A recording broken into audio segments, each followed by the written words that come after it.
So, welcome.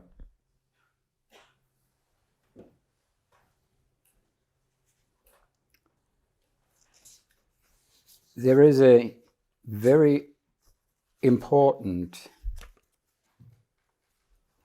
instruction for a certain mental process or mental movement, which is central for our path and our practice. Traditionally, it's called the evening chant, but it is a very, very deep instruction and practice. And it says, body, speech, and mind are one.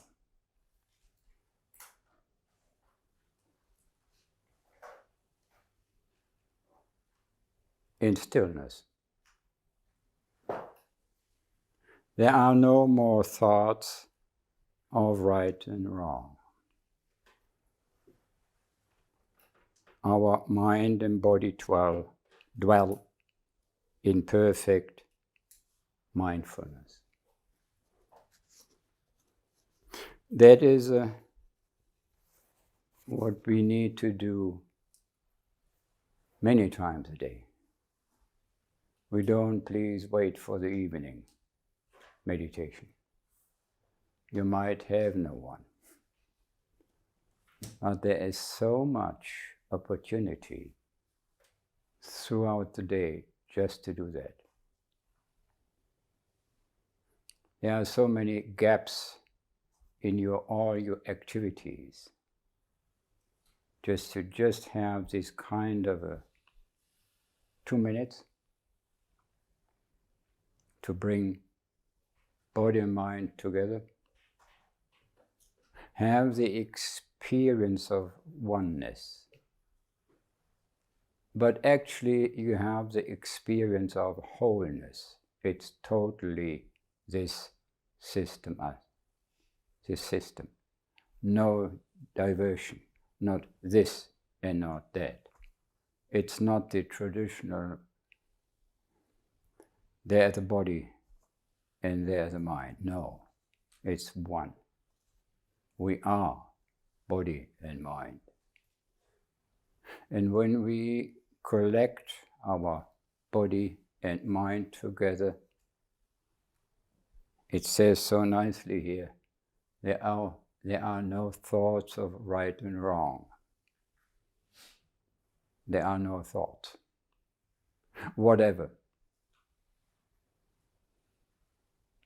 There is no judgment, no comparison, no jubileo. Now I'm having body and mind together. Nothing of that. It's disappointing. It's just kind of nothing. But this nothing is perceived as stillness. All mental movements have gone by this very simple practice, by this very simple movement of the mind. There is stillness. And because of that stillness, and you hear that in almost all spiritual and religious traditions, because of the stillness we can hear. Only when we are still, we hear. Otherwise, it's loud and noisy, and whatever is happening has to be a strong impact on us to kind of move through all that kind of a noise. And because of that effort of the outside, it gets moved and tilted and changed until it finally reaches us. This path, this practice, this training this mental movement begins with stillness. I've yesterday already instructed into that. We kind of stay back and there is no kind of movement in our mind.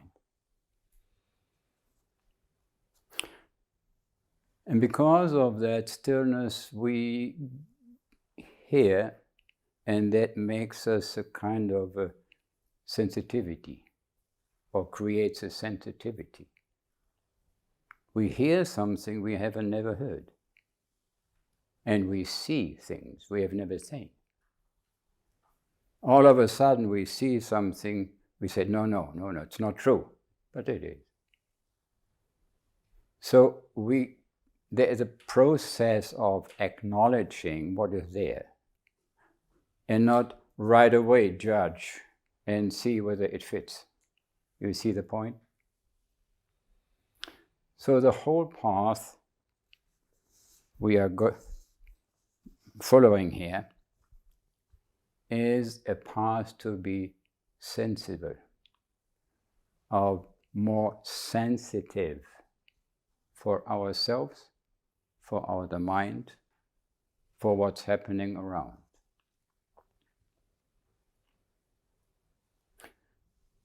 And with this sensitivity, we do, and I'm quite sure about all of us, a kind of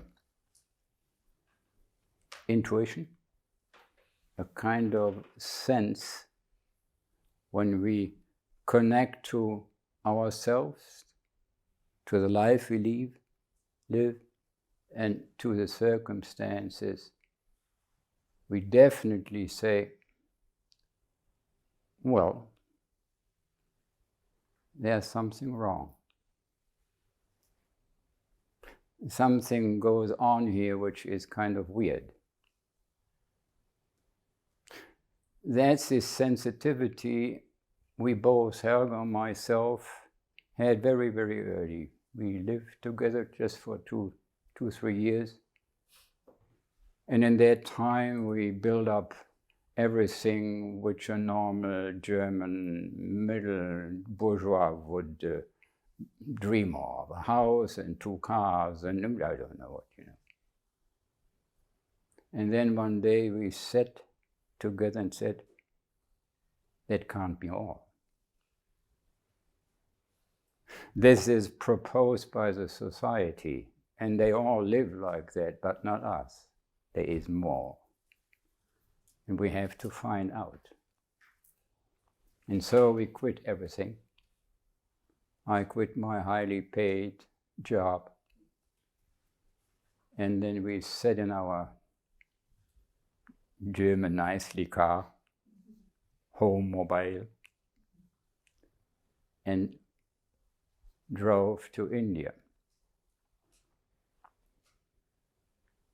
And the question I want to instill into you is that all? Is that really what I'm here for? Is that what a proper human being should think and do and behave? Or is there something else, but I don't know? I have only kind of a weird feeling. Something kind of, you're in the wrong place, you're on the wrong bus, so to say, but you don't know where it drives to. And that's why we are here, for nothing else. This is not a holiday. This is not a wellness center. We are not here to sing hallelujah. We made, and however difficult is this kind of, is that all? Well, I would now kind of tease you a little bit. You are unlucky enough to have met the Buddha. Why do I say you are unlucky enough? The Buddha has said many things, or at least it's transmitted that he had certain things, and naturally we misperceive that because we approach that with this mind we have now. And we hear these these happy messages. I show you the end of suffering and said, oh, okay, that's what I'm here for. Suffering, that's the word. And I have mentioned that yesterday. Suffering is a word everybody loves. It seems to be the core of life. And you don't get rid of that. Life is suffering. The Buddha was a bit more subtle and called it dukkha. And dukkha is this kind of a sense of, well, uneasiness, uncontented, unfulfilled, not quite right, something like that. And if we do misperceive that, and we do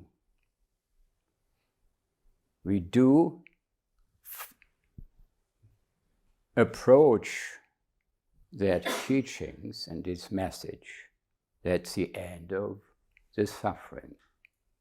And you read about the Buddha that he finally overcame the thought of death, and he had final happiness, that's the word.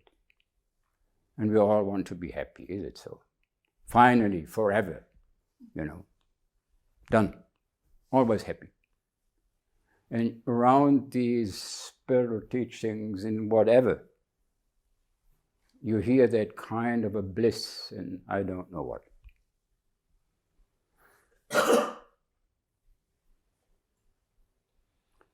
But the Buddha never said that. The Buddha said, I have discovered the cause for that.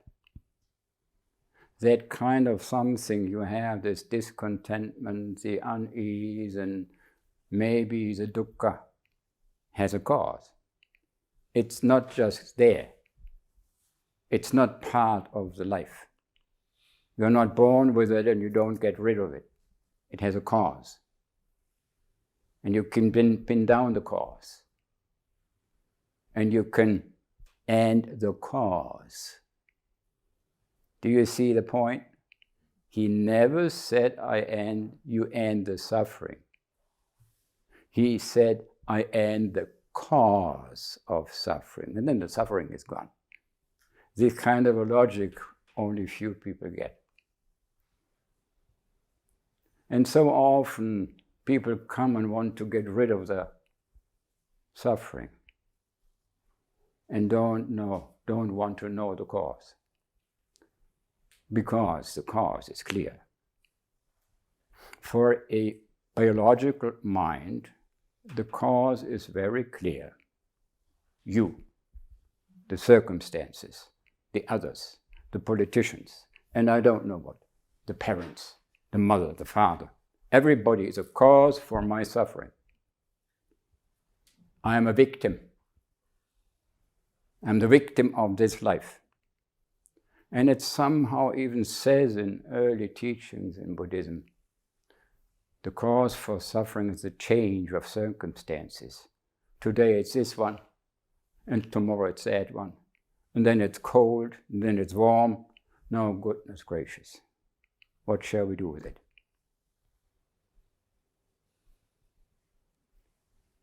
So, please do be very still and listen into your mind, which constantly says, it's you.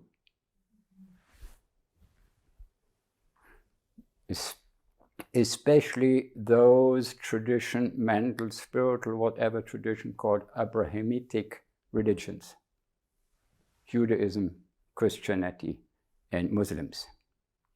They all have a kind of a core belief, guilt. And you always will find someone who is guilty, who has done that to you. And if you don't find someone, we'll find someone else. You have to find someone, because you have to find the cause for your suffering. And the cause of the suffering is outside. The life itself is a cause for suffering. And please be very still in certain situations. Something goes against your whatever.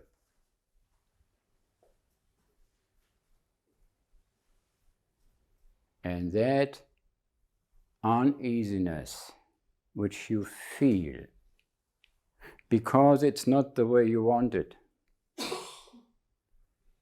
is someone else guilty for. Some of you might have read books by Pema Chodron, a Tibetan nun. Pema Chodron lives in a monastery in Canada, the main disciple of Chögyam Rinpoche. And there is naturally in Buddhism, in Tibetan Buddhism, a man, a Rinpoche, who is abbot of the monastery. And so one day, Pema Chodron, an American, approached her abbot and said, I have a question.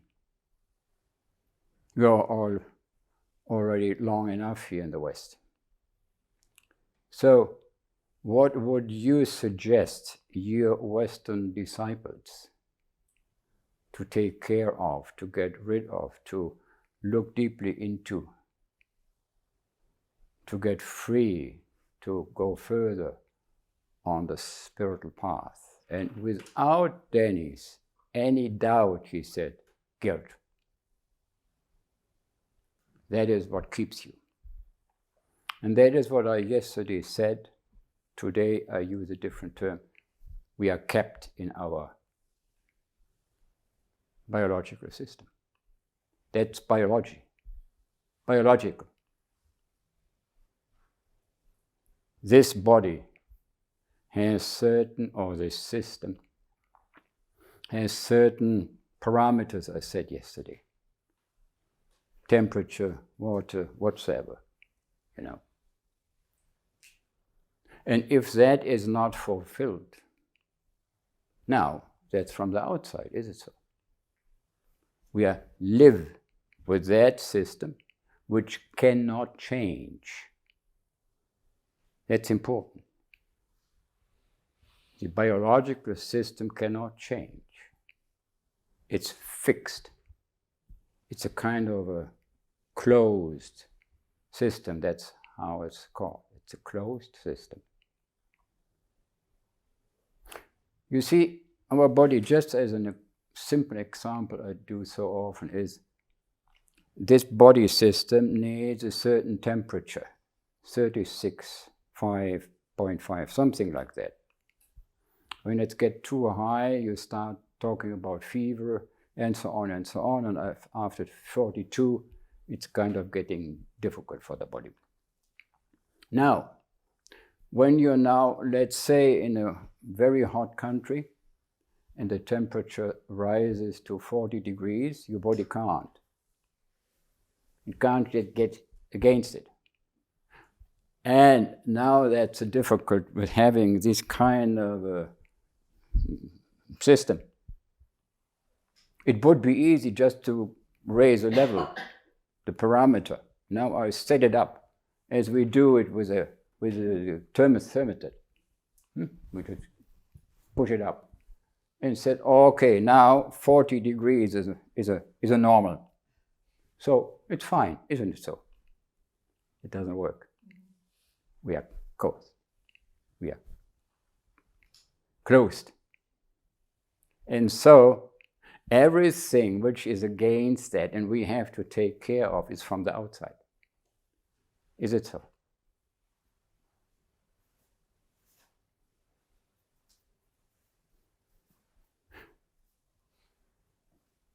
And now we have to understand that something has to change in our approach to our life.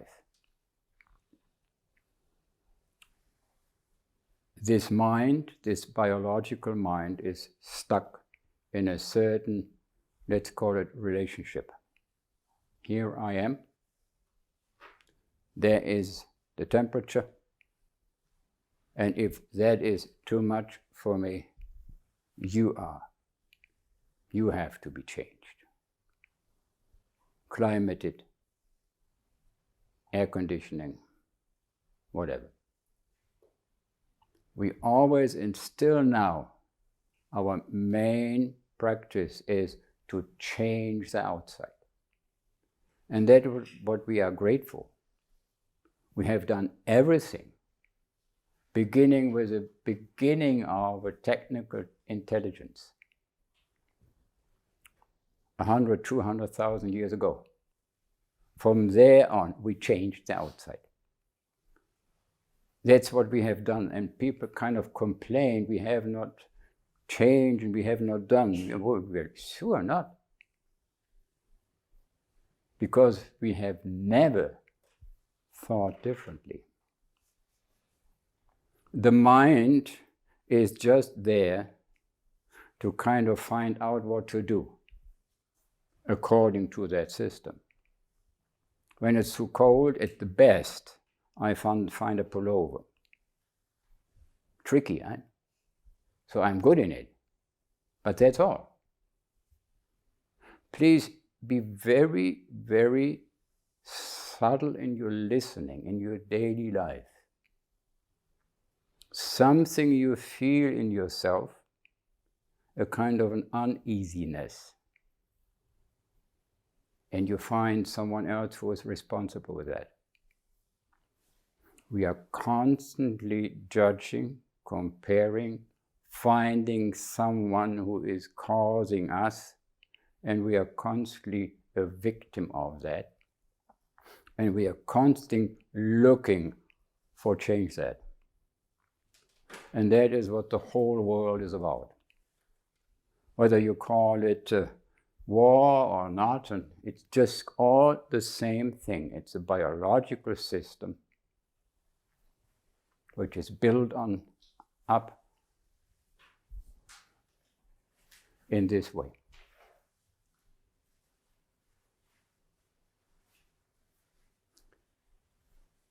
Now, the Buddha, I mentioned that, did not say,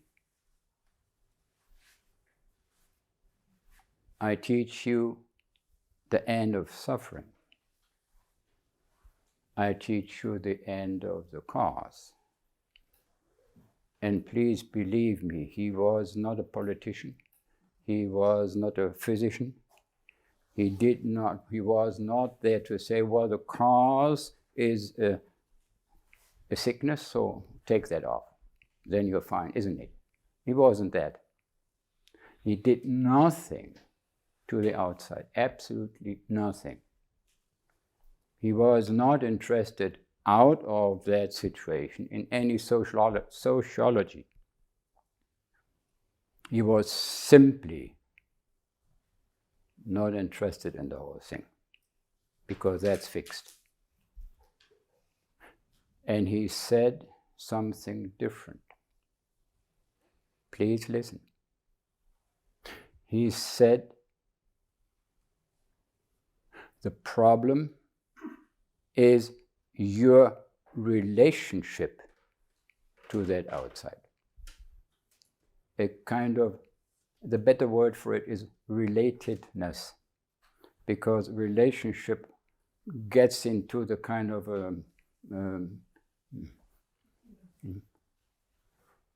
feeling, kind of, whatever. We, as this system, so to say, are in a kind of a relatedness to the outside. Here I am, there is whatever, you, temperature, whatsoever, something which is not me. And now these both bump together.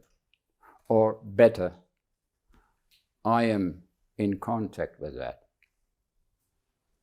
And instead of now saying, you are guilty, I step back and say, well, what to do with it? Now you understand, please, the emphasis on not jumping into a reaction that is biological system. And however difficult it is, stop, stay back, and see what the situation is, and then find out what to do with it.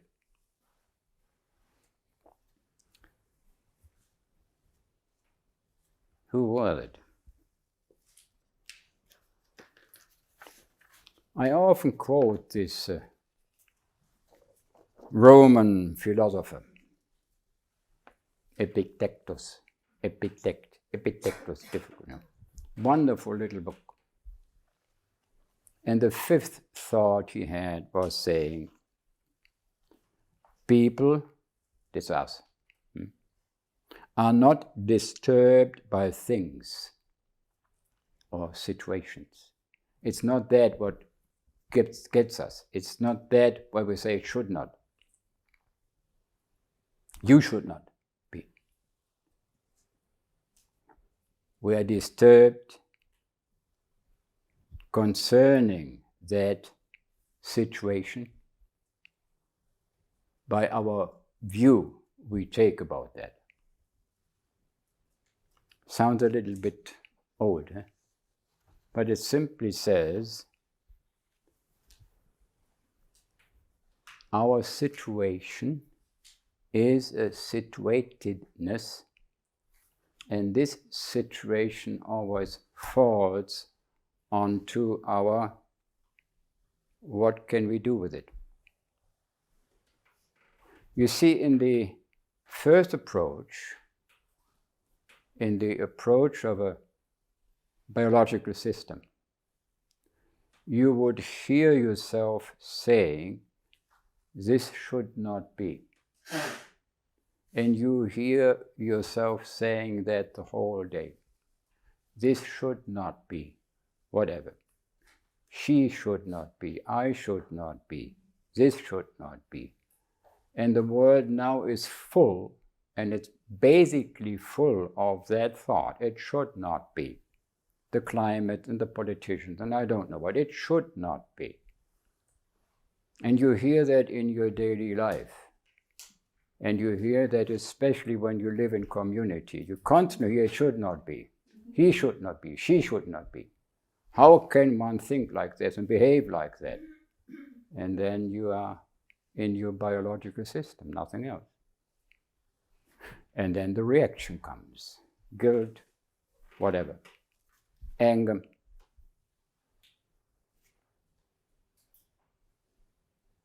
Why is that so?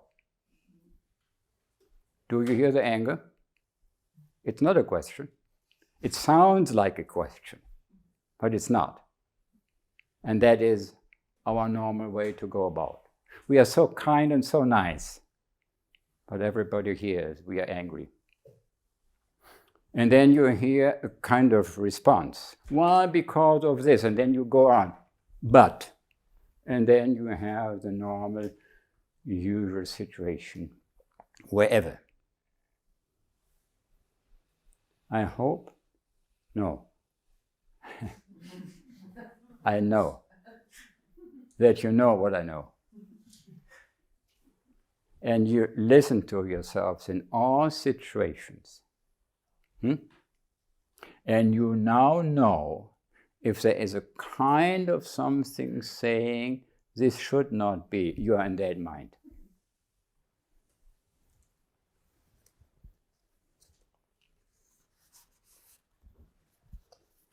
This is a quote from a book from Yongey Mingyur Rinpoche, a younger Tibetan Rinpoche, and he has a long family history. One of the main Tibetan meditators was his father, Urgyen Rinpoche. And it says, when you are trained as a Buddhist, you don't think of Buddhism as a religion. You think of it as a type of science, a method of exploring your own experience through techniques that enable you to examine your actions and reactions in a non-judgmental way, with a view toward recognizing. Now, this whole sentence, which is important to read, just boils down to something: wherever you are, whatever the situation is, you only say, that's it. In a positive, non-judgmental, when I yesterday read about this bare attention, it's like that. And you know, now you are in a kind of a situation, a kind of a relatedness.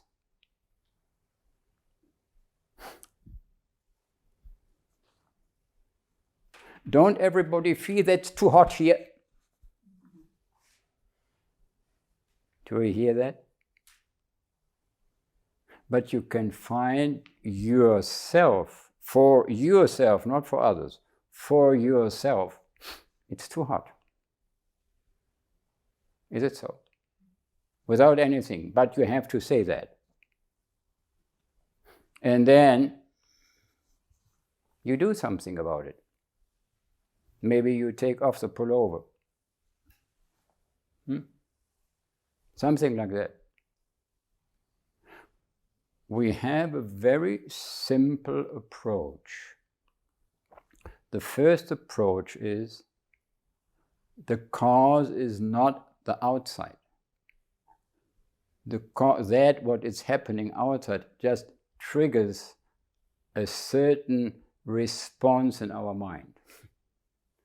Everything there is nothing else. And I sometimes funnily say, it's looking at us and say, now, what you're doing with me? And then, if you're kind of dull, and you're really stuck in your biological system, you slap out. You're getting angry. I get you.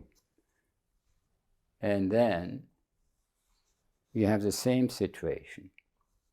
Now, what you do with that? Now what you do with your anger? And at the end you are tired because on each step they get you. The question remains, what are you doing with me? Because you are in a relatedness. You cannot get out. Wherever you are, with whomsoever, you are related, but not pleased in this kind of a relationship or whatsoever. It's a relatedness. There is something, and I have to find out for myself what to do with it. That's so far we can go. And that's all for today.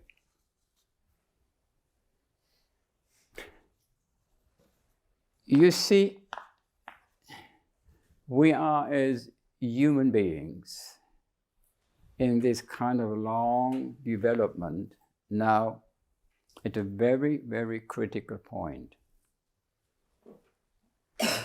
We are all proud of the biological development. And when you hear something about development and evolution and all this kind of thing, it's about the body and the technical know-how. So the development and the evolution of the mind, it's not really known yet. Nobody really took care because we don't need. We do have the idea The mind is only there to take, this is a kind of recognizing a situation and find out what to do, but to the outside. Now, there is a different approach, which is almost opposite. And it's so difficult to step on that path because constantly the biological is pushing at the back. When you open your PC or whatever and you look at the news, it's just that. It's just that. And if you kind of dare not to follow that, you are a victim. You know, God, you are not us. We are in a very, very new and difficult situation. We are in a situation that now the mind moves in front, but almost by nobody. That's what we are here for. And you would, when you get still and you start to teach the practice, you would bump into that. No, it's not me, it's you. And don't blame everybody else. Don't blame the society or the politicians and I don't know who. They are all only living in the biological system. They only have the biological mind. So the spiritual mind is that new that it is even for us, though we know somehow it should be different, it's almost not possible to do. You will find yourself constantly bumping into that. The husband is wrong, the neighbor is wrong, whatsoever. The Dalai Lama once said, the main problem within community is that the members look out into phenomenon from the outside and then they don't direct their attention into their inner self. We are actually not really interested what's happening in us because we know what we can do. Why should we take care? Because then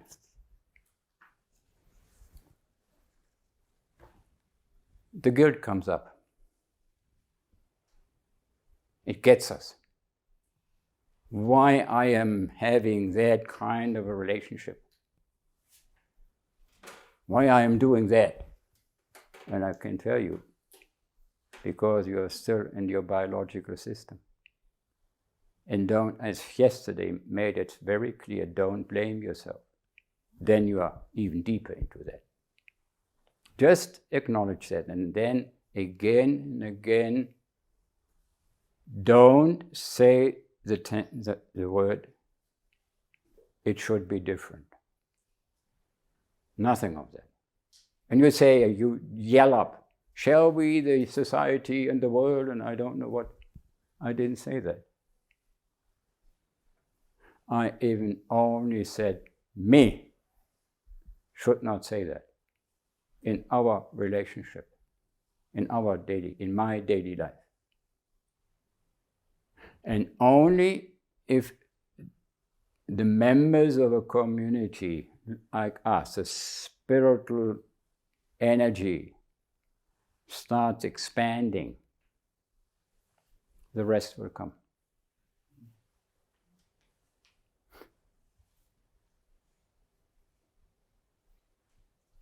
Thousands of years,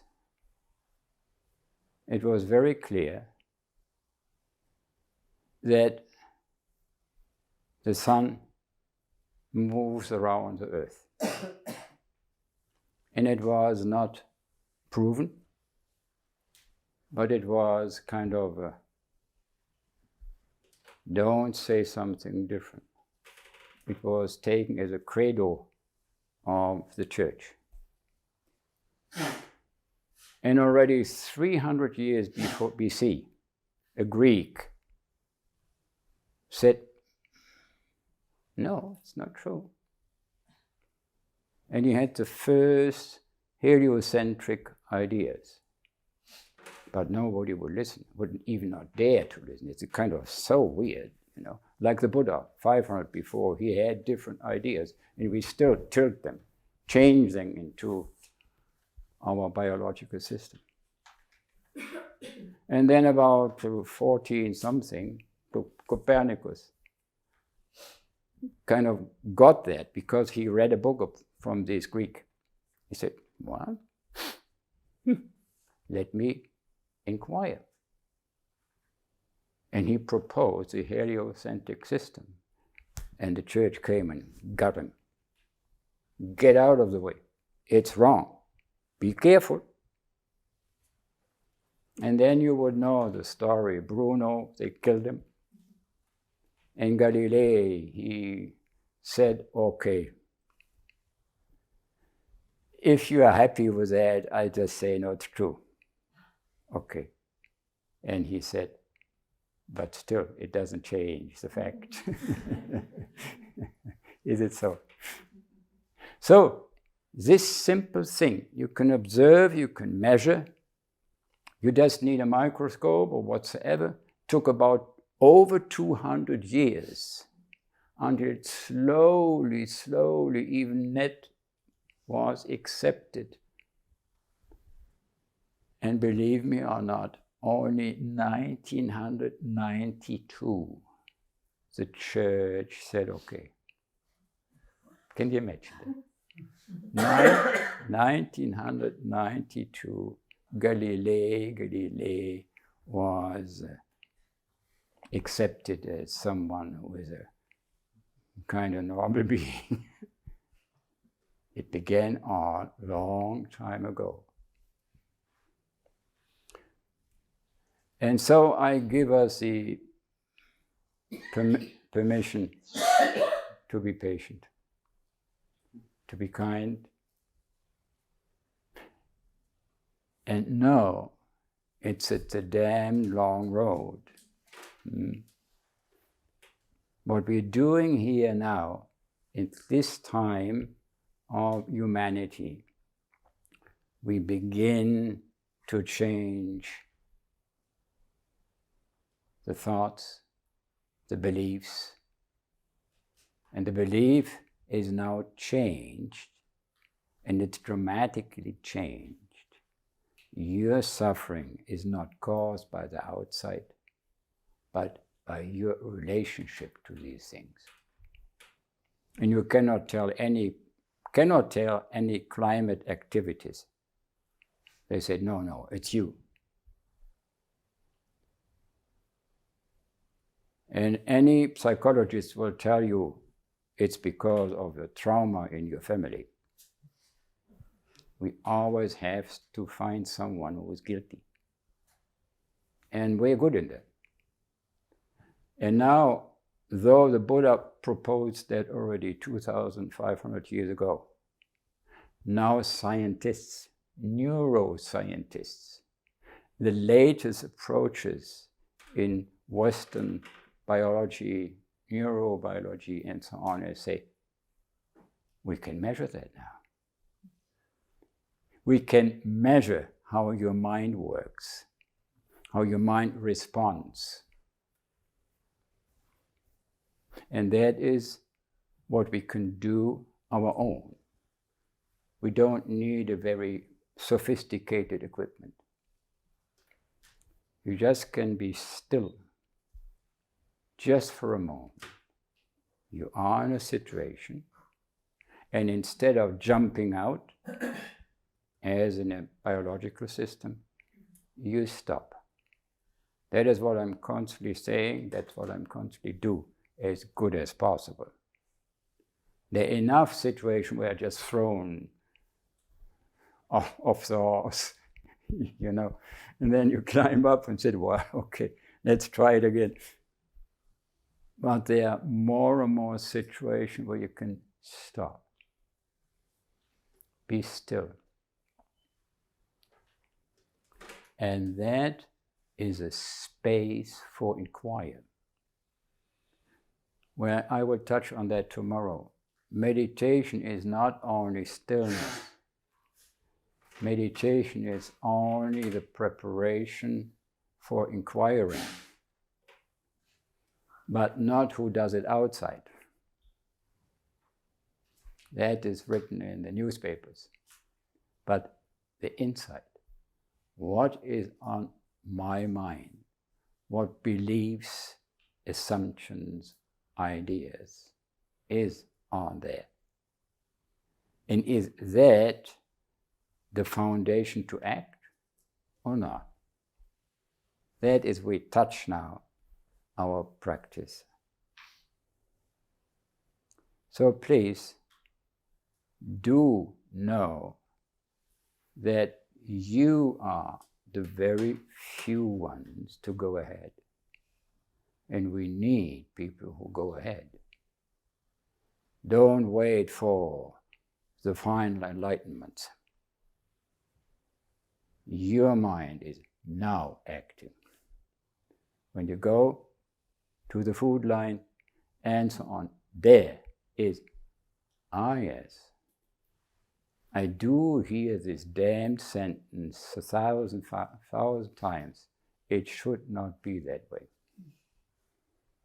Why are they doing this? And so on. And then you're out. And you understand how demanding that is. How difficult it is, so to say. You are coming into a situation. And I wish you a very simple one. You don't like the food up there. It's simple. You can go over it. You can even say, well, these Germans are kind of, I mean. But let it be. Okay, then you're gone. No. You please hear the sentence, I don't like that.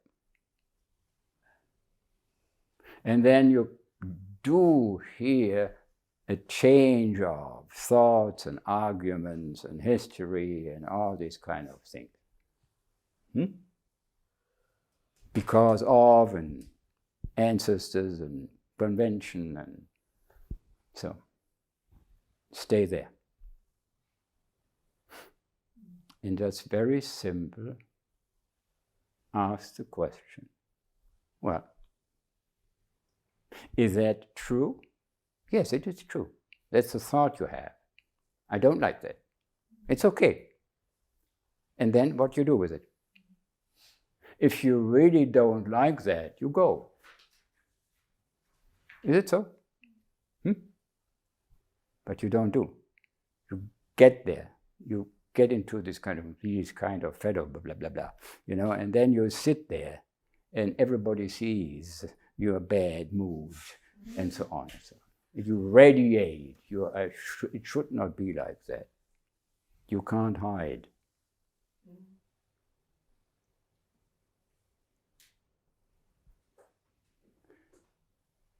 One of these adventurers who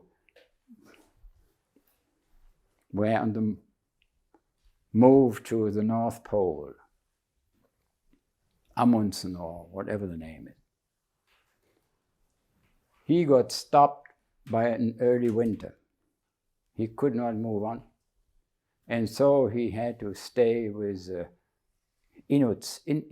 What's an Inuit? Inuits. Well, he was happy to have a home, an igloo, whatsoever, people taking care. But the food.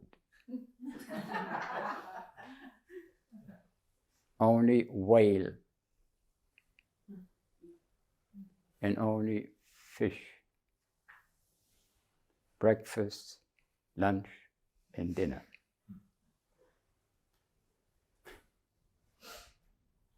And now he had an idea.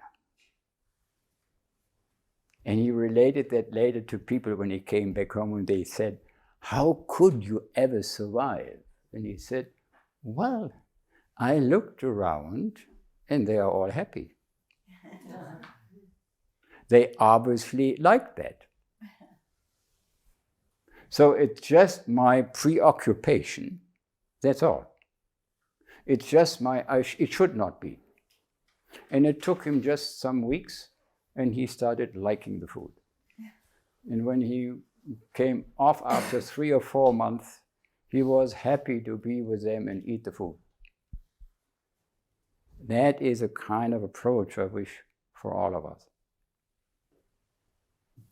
And it's at times so difficult to let go of these ideas and how it should be, and how can it be otherwise? So be courageous. And the courageous is stopping, open up, and see very, very clearly, that needs to be done. I finish off with a word by Sri Rajneesh, and it will shock people, I don't know. Compassion is not having a bleeding heart full of empathy for others. That's shocking, isn't it? You have now all these practices and teachings and whatever, compassion, and you should raise your empathy and so on and so on. And this fellow, this crazy guru, he said, no, that's not the way to go about. That's old stuff. And he said, compassion is such a depth of love that one is willing to do whatever it takes to bring awareness to a situation. I help you deeply to understand how you create yourself the suffering. Simple. It goes so far when someone else is suffer. Don't move up into a kind of empathy and compassion, but say, well, let's have a look. I may help you to see how you do that. What your relation is that you are doing it. What is your relatedness to that situation? And I bet you will come up, or that person comes up with that very simple sentence I offer to you all the time. It should not be that way. That's all. It should not be that way. And then all the rest comes up. But if you say, yes, it's a situation, it's a fact, that is life form. From rain to suffering, it's a fact. And now we have a look. We stay back with a clear mind, with an open mind, with a deep, deep heart of relieve the suffering, but not with this kind of an emotional whatsoever, but is a clarity. In Buddhism, this way is a third generosity. It's a deep, deep generosity. Otherwise, you're violent. You push the person into further emotions and blame and I don't know what. And so you see, it's a really delicate path. And we do understand it's not easy to find spiritual people. we are basically human beings, and there are only very, very few you have spiritual thoughts or whatsoever. So Tayadeng was not really right. It was his hope. But he sat back. He was a contemplative. He said, it is possible. He, as I try to do today, said there is an option in our mind. There is a possibility in our mind. We can do it. Other people, other minds, other elements can't do it. They don't have the capacity to stay back. I made it clear yesterday. We, as human beings, the only one, and especially now more and more clearly, can stay back. And where we have the clarity of mind, we have the clarity to say, yes, that's it, without any further elaboration. That's it. Okay? So we have the practice, realizes that we move out. We hear our mind saying, it should not be that way. And we have the practice to stay, to be clear, with a clear mind. And know now the creativity, the intelligence comes in, and we have that. But only when we are still. So the rest of the path is exploring that intelligence, that options, having that options, and where these options come from. They don't come from the society. That's a problem. You cannot ask someone, what shall I do? Then you will get the usual answer. Get him a blow. No, I'm not doing that. Then ask someone else. I don't know. So you first have, when you step back into that clarity of a mind, this, I don't know. The main practice of Song Sunim, Korean master, he was sitting there and said, and laughed and said, my practice is, I don't know. But it's not that he said, I don't know. He just said, I stay there. And because of that, I know.